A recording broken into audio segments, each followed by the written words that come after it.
Let's explain.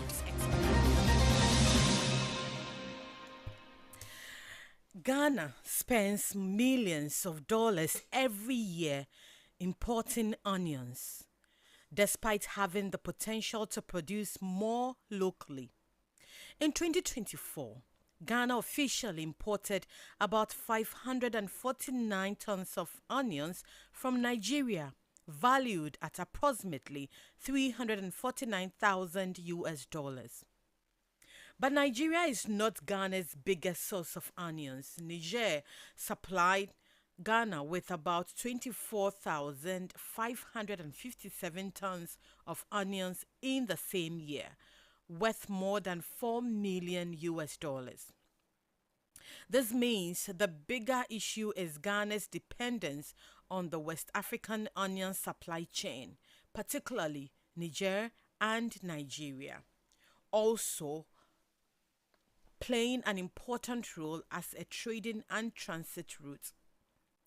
The figures also highlight a challenge. Much of the regional onion trade is informal, meaning official statistics may not capture the full value of the business. So, when disputes disrupt the movement of onion trucks across the region, the impact can quickly reach Ghanaian markets, traders, and consumers through higher prices and possible shortages. Hello, good afternoon. Welcome to the Afternoon Business Review, where we tell you what moves money and markets.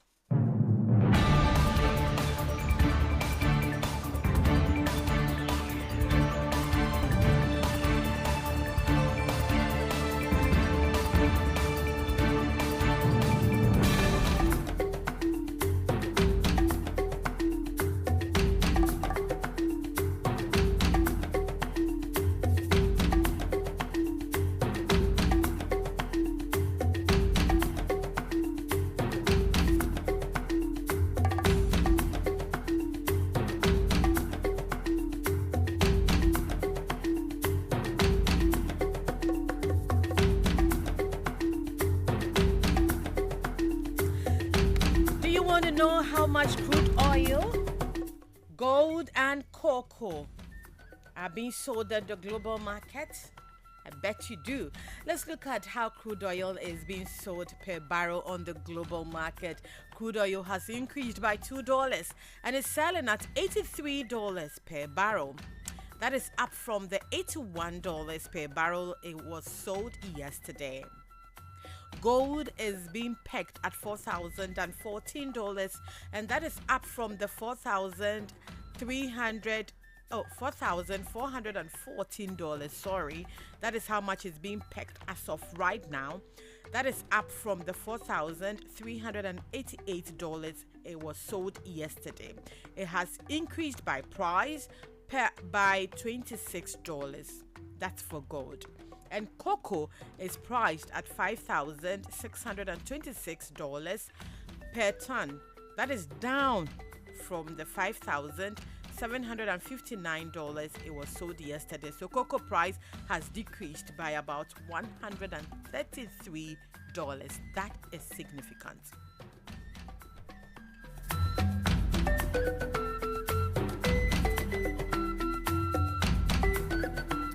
We move straight to the exchange rate market. Let's find out how much the commercial banks are retailing the major currencies, the euro, the pound, and the dollar. Today we start with the pound, the British pound. It is trading at 15 cedis 86 pesos. And if you want to buy, you are likely to buy one at 15 cedis 84 pesos. The euro is going for 13 cedis 55 pesos. If you want to buy, you are likely to buy 1 euro at 13 cedis 54 pesos.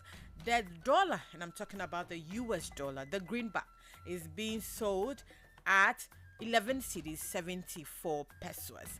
And if you want $1, you are likely to get it at 11 cedis 73 pesos in any of the commercial banks. So if you went in right now, these are how much you're likely to buy: the dollar, the pound, and the euro. Be reminded that these figures may be up or down in the regulated forex bureaus, and you do not want to go to the black market. No, don't do that. It is illegal to do so.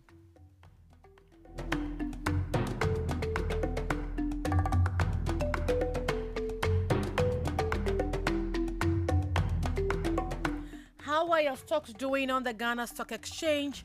Let's go for updates from the stock market from Caitlin Datsy of Databank. The stock market continued to gain momentum as 8 gainers outweighed 2 laggards. The top gainers were Cowbank, Clydestone and Das Pharma, while Benzo Oil Palm and intravenous infusions declined. Driven by the price moves, the Ghana Stock Exchange Composite Index surged to a year-to-date return of 74.41%, while the Databank Stock Index surged to a return of 87.81%. MTN Ghana traded the most, accounting for 61.7% of the market turnover after trading 1.8 million shares across 29 counters. For Databank Research, Caitlin Dazi.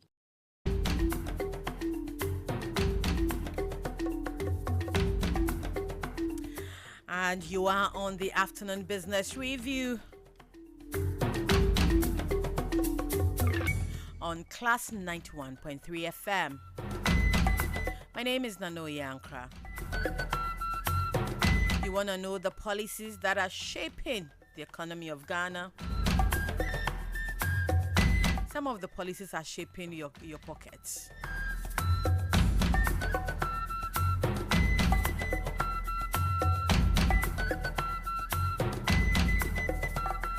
The decisions, economic decisions, the fiscal decisions, the monetary decisions. I'm talking about the decisions by the finance minister or the finance ministry on the fiscal side, and the Bank of Ghana on the monetary side.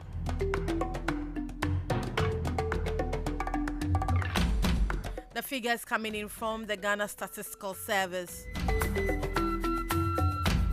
as regards inflation rate.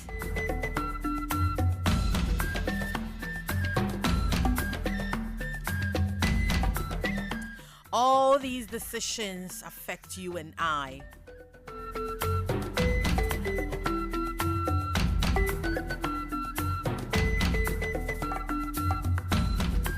It shows you how much you're expending, how much you should expect, what your salaries can buy, how much your salaries can last you. Will it take you through the month? Based on inflation rate right now. So all those decisions impact your lives, our lives. And that's why we do this show. We'll tell you what you need to know. And on that note, let's tell you what is happening in the world of business. Nana Juman Prempe, my co-host, is seated. Nana, why? Is it hunger? Is it sickness? Is it your pockets? Give us the story shaping. All right, so today is 12th August and today is International Youth Day. So I'm taking us straight to Kumasi as part of youth celebration because there's some good news coming from the government, and the government is partnering with the private sector to ensure that graduates after national service are being retained. So I think there's a good Across board, everywhere. Hey, let me go back and do So national service all over I again. think there's a good time because according to the This is government, voluntary national service. Yes. Please, I want to do it again. and I have some five oil companies that want to do my service there. It will be, you see, so I was talking about policies. So this is one of the policies Yeah. that you need to hear, and you hear it on Class 91.3. You need to hear about this so that you can tell your family members, your and what's younger interesting siblings. is these private sectors are going to sign an MOU, but it's Hey. a bond. Hey, You've committed. hey, You can't sack me. some sectors. You can't sack me. Please, after the show, I'm going to the You can't National sack me. Service If I Authority. come 2 days a week, you still can't sack me because you've committed.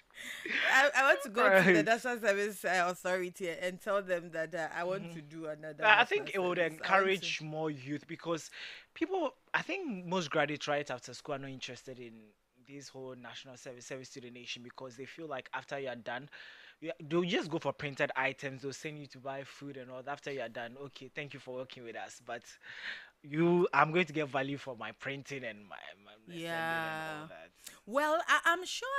I don't know what the discussion has been with employers because it will be problematic for some of them because they use national service to augment the numbers that they have, Hmm. that I mean, or the gaps, so they cannot employ full-time people. Yeah. So national service people come and do the work that ideally they should have employed people Hmm. to do at lesser cost. And so if you're asking them to retain them, that would be a problem. Again, if they retain them, it means that next year they may decide not to accept national service people. No, so but the same next year, some of your colleagues must retire to create room for others. People don't retire in the private sector anyhow. Charlie, it is So this difficult. is now forcing you to retire in the private sector. That's how it's going to be. Interesting. People are Yeah. going to fight over, Mm-hmm. those juicy, juicy, Yeah. juicy places. Anyways, so give us the details of the Right. stories. So, the Minister for Youth Development and Empowerment, George Opariado, has announced plans to redirect a majority of national service personnel into the private sector under a new retention agreement aimed at improving employment opportunities for young graduates. Speaking at the National Youth Conference in Kumasi, Opariado said private sector organizations participating in the initiative will be bound by a series of memoranda of understanding to guarantee job security for the graduates. The considerable underspending in the first half of 2026 relative to budget plan not only undermined the budget's credibility, but more importantly, it also left much to be desired in terms of growth and development of the country. The government should therefore ensure that approved expenditures are fully. Through the National Service Authority, we are strengthening the transition from school to work. We are coming up with a program called the GRICS program, where people who finish national service will be given some form of extended work. Because we've seen, the data tells us that the average national service student who works with a government agency spends between 4 to 10 years before he finds employment. And those who go through the private sector spends a minimum of 1 to 3 years to find job. And so in the coming days, a lot of our service personnel will not be posted to the government sector anymore. We intend to push many more into the private sector, where the real jobs exist. Because we all know that the government sectors are choked and there are no jobs in there. And so we are meeting with the private sector to engage. And through the GRICS program, we have a program that will transition national service personnel into work. And the MOUs we are signing with these organizations is that you guarantee that anytime we give you personnel, you will employ or retain a minimum of 60% of those that we give to you. Nana, I wish the minister announced or gave a list of some of these organizations. Yeah, so I think it's a project. So as and when they are done, we would get to know the number of companies, and it's good the minister also said at least 60. So it's not so a total guarantee that after working at this particular company, you are going to be retained 60% into Wajuma. So At least 60. So you have to work really yeah, hard. yeah. Yeah, no protocol. Or there'll be protocol. You can't say. God, you must said Ghana we did. Okay, give us the next.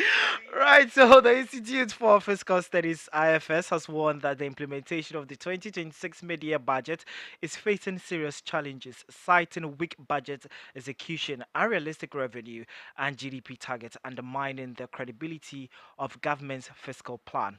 Presenting the IFS's review, senior research fellow and acting executive director Dr. Said Boachi said, although positive strides were presented, the government failed to spend as budgeted costs are already weighing on economic growth.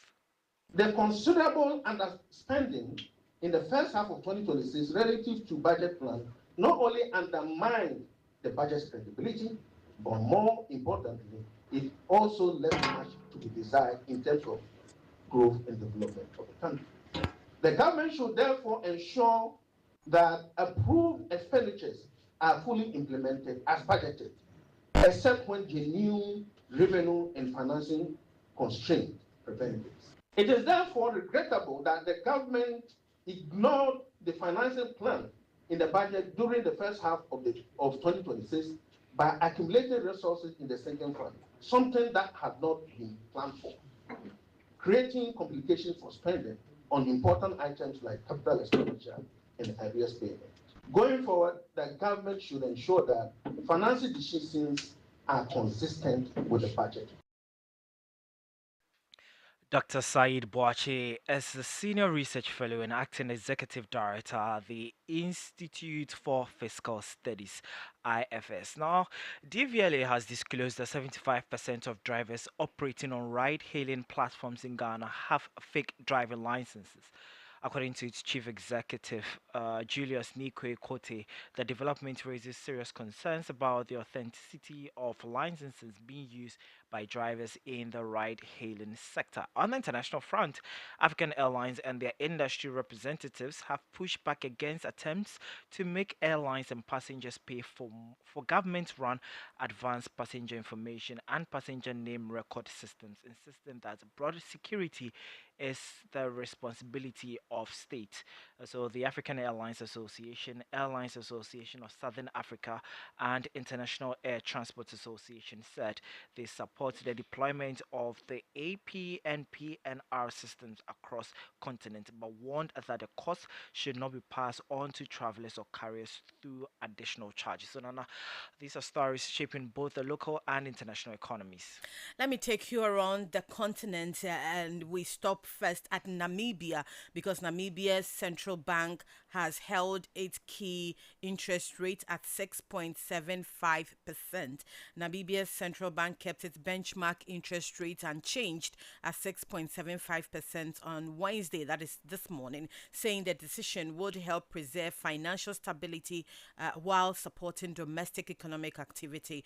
The Bank of Namibia said its monetary policy committee had decided to maintain the repo rate at 6.75% after assessing developments in inflation, economic growth, credit conditions, and the country's international reserves. Let's look at Kenya because Kenya's central bank has also made a decision. Kenya's central bank also held its key rate at 8.75% and keeps growth forecast unchanged. Now, the Kenya central bank kept its benchmark interest rate unchanged at 8.75% for a third consecutive policy meeting, saying its current monetary policy stance remained appropriate despite risking from global oil prices and inflation. The Central Bank of Kenya's Monetary Policy Committee left the rate unchanged at its meeting on Tuesday. The decision comes as Kenya continues to record relatively stable economic growth while inflation remains within the government's preferred target range. But in Nigeria, our sister country, Nigerian aviation unions disrupt flights at Lagos and Abuja airports. Flight operations were disrupted at Nigeria's two main international airports after aviation unions began picketing terminals in Lagos and Abuja over labor and regulatory grievances. The industrial action left passengers stranded at Murtala Mohammed International Airport in Lagos and Nnamdi Azikiwe International Airport in Abuja, with airlines unable to operate scheduled departures. Air Peace, one of Nigeria's largest airlines, said union members barricaded entrances to its departure terminals in both cities, preventing passengers and airline staff from accessing the facilities. That's quite unfortunate because a lot of people got to the airport only to realize that they could not board and they were turned away. And so that is very unfortunate there. But Cherry has bought former Nissan plant in South Africa. as Chinese EV makers expand in Africa. So, in South Africa, Chinese automakers are accelerating efforts to manufacture vehicles in Africa, with Chery's acquisition of Nissan's former plant in South Africa, highlighting a broader shift from exporting cars to producing them closer to growing consumer market. Chery, China's largest vehicle exporter, acquired Nissan's former Roslyn manufacturing plant near Pretoria in July and plans to produce plug-in hybrid and battery electric vehicles there, as well as models under its Jitor brand. So these are some of the interesting stories across the continent. But one more, this is global, that a lot of people who are into shares will love. SpaceX shares has slipped.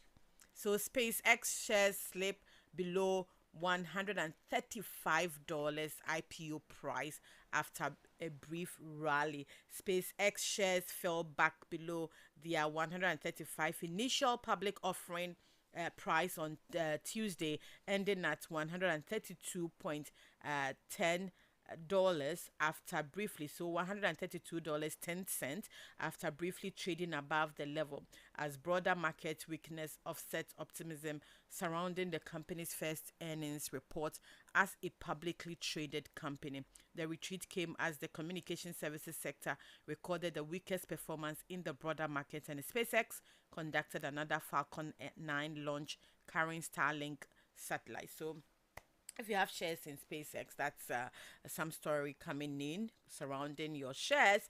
Now it's time for us to do our big conversation. We are continuing our discussion on the suspension of onion export from Nigeria. We want to look at the broader picture, look at how much in total we bring into the country, not from only Nigeria, but from Nigeria as well. So how many trucks come in, the value, the volume, and how this is going to impact all of us.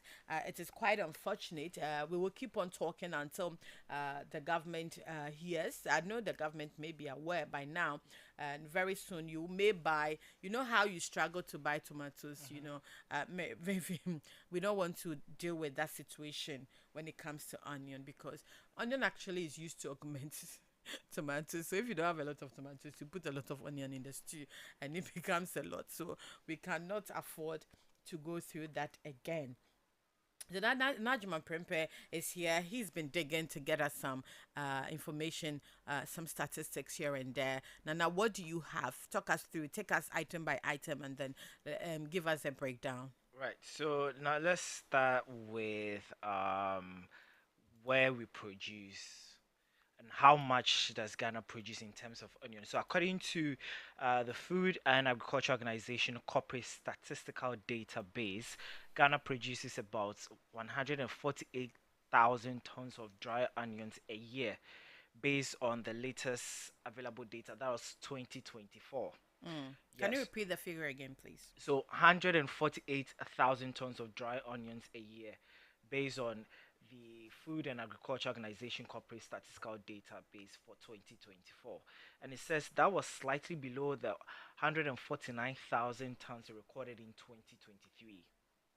So for 2023, production wise, we did 149,000 tons. 2024 area harvested was about 8,011 hectares, and we did 148,000. Yes, 148,000. 1,000 tons. Wow. In 2023, it was 149. And now let's move to, where do we produce onion in Ghana? So our main onion producing areas are the Upper East region and the Northern region. So for the Upper East region, which is the major traditional hub, and Boko comes first on the list. Yes, and when you go to Boko, onion is being termed as cocoa of Boko. The cocoa of Boko. Yes. Okay. Because the whole Ghana. Right. Yes. So it's like the most valuable item.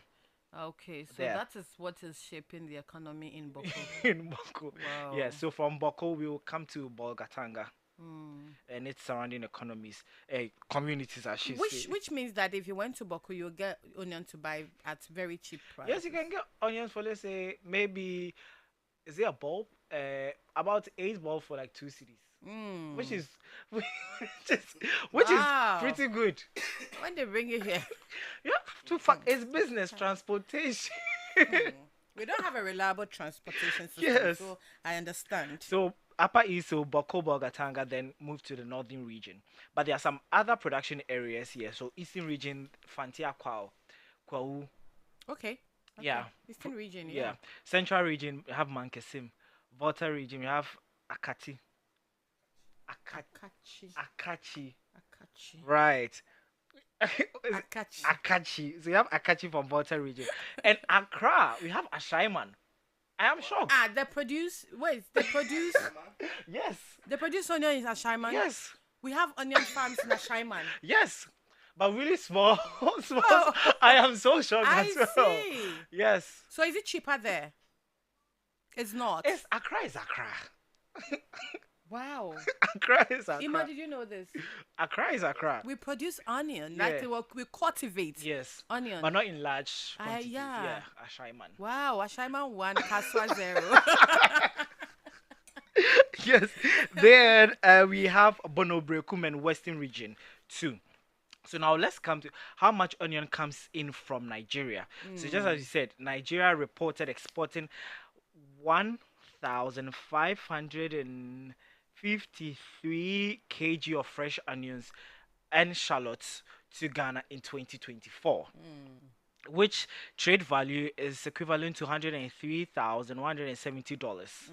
And Ghana's own imports records, however, reported 548,000. So the amount we get from Nigeria is more than the ones we even get from the various regions. So combine Ashaiman, Yeah. Boko, and all More that. than what we produce locally. Yes, but And interesting part is and it's even the highest or the most we import. yes, Because we get the most from Niger. yeah. Wow. And so, just as you said, our main supplier is Niger. So now let's come to the trucks that move out of Ajin Kotoku after they've received tomatoes, onions from Niger and Nigeria. Nigeria. So in 2023, according to data, between 2 and 5 trucks move a day. Yes. To various parts of the country. Yes. Between 2 and 5. An estimated monthly inflow, it's around 20 trucks. Yes. 20 to 60, depending on how fast they'll move and Per month. the produce they also get. An estimated annualized flow is 7,300 plus trucks. So by the end of the year, about let's say a minimum of 7,300 trucks of and fresh onions, shallots are being moved or distributed to the various regions. Now, in the wake of all this, why are we not cultivating or why are we not doing producing enough? Very well. So that's the question we'll seek answers to tomorrow, and I'm sure that we are going to be joined by the people at Ajen Kotoku. Yeah, We're hopefully. trying very very hard to get them to understand the dynamics when it comes to to onion imports and why there are allegations of harassment at the Ajen Kotoku onion market, such that their Nigerian counterparts have decided not to bring in onions. So this has been our show, the Afternoon Business Review. Thank you for your time as always. We'll come your way again tomorrow. Have a good afternoon.